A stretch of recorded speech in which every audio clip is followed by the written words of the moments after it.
তোমার সফলতার গল্পটা অন্যকে কখনোই পড়তে দিও না, কারণ তোমার সফলতা অর্জন করতে তোমার কাছে যতটা কষ্ট করতে হয়েছে অন্যের কাছে ততটাই হাস্যকর মনে হয়। সফলতা অর্জন করা তোমার কাছে কষ্টকর হলেও অন্যের কাছে সেটা হাস্যকর।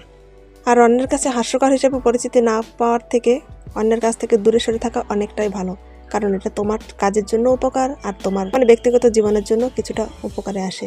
হোক সেটা তোমার আত্মীয় স্বজন, বা হোক সেটা তোমার পাড়া প্রতিবেশী, হোক সেটা তোমার বন্ধু বান্ধবী, যেই হোক, সবার থেকে সবসময়ের জন্য একটু আলাদা বা নিজেকে একটু দূরে সরিয়ে রাখার নামই জীবন। কারণ যতটা তুমি নিজেকে আড়াল করে রাখতে পারবে, যতটা তুমি দূরে সরিয়ে রাখতে পারবে, একা থাকতে পারবে, ততটাই তোমার জন্য মঙ্গল।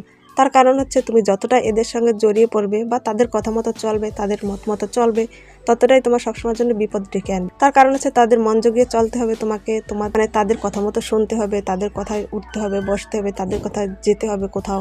কিন্তু সেটা তুমি করবে না, তুমি তোমার কাজে তুমি লক্ষ্য রাখবে, আর এর জন্যই তুমি সবসময়ের জন্য সফলতা অর্জন করতে পারবে। আর সেটা তো কখনোই তারা সহ্য করবে না, আর এর জন্য তোমাকে সবসময়ের জন্য একটু আড়াল করে রাখতে হবে। সে যেই হোক, হোক তোমার আত্মীয় বা পাড়া প্রতিবেশী, বন্ধু বান্ধব, যেই হোক, সবার থেকে একটু আলাদা করে রাখতে হবে। এটা তুমি দেখো, সবসময়ের জন্য নিজের মধ্যেই একটু আড়াল করে রাখার চেষ্টা করবে। আর কারো কাছে প্রকাশ করার থেকে দূরে সরে থাকা সব থেকে ভালো কাজ, যেটা নিজের থেকে করতে হবে। এটা অন্যকে বলেও বোঝানো যাবে না, বা কারো কাছ থেকে এটা প্রকাশও করা যাবে না। কথায় আছে না, বন্ধু যত যার বেশি, শত্রু তত তার বেশি। আসলেই ঠিক। আমি সবসময়ের জন্য এমন পথটাই অনুসরণ করে চলার চেষ্টা করি, আর এমন পথে চলতে গেলে সত্যি কি বলবো, যদিও কষ্টটা একটু বেশি হয়, কিন্তু তারপরও অনেকটাই সেফ থাকা যায় আর অনেকটাই ভালো থাকা যায়। আর এর জন্য পথটা বেছে নিয়েছি আমি। চাইলে তোমরাও একবার ট্রাই করে দেখতে পারো।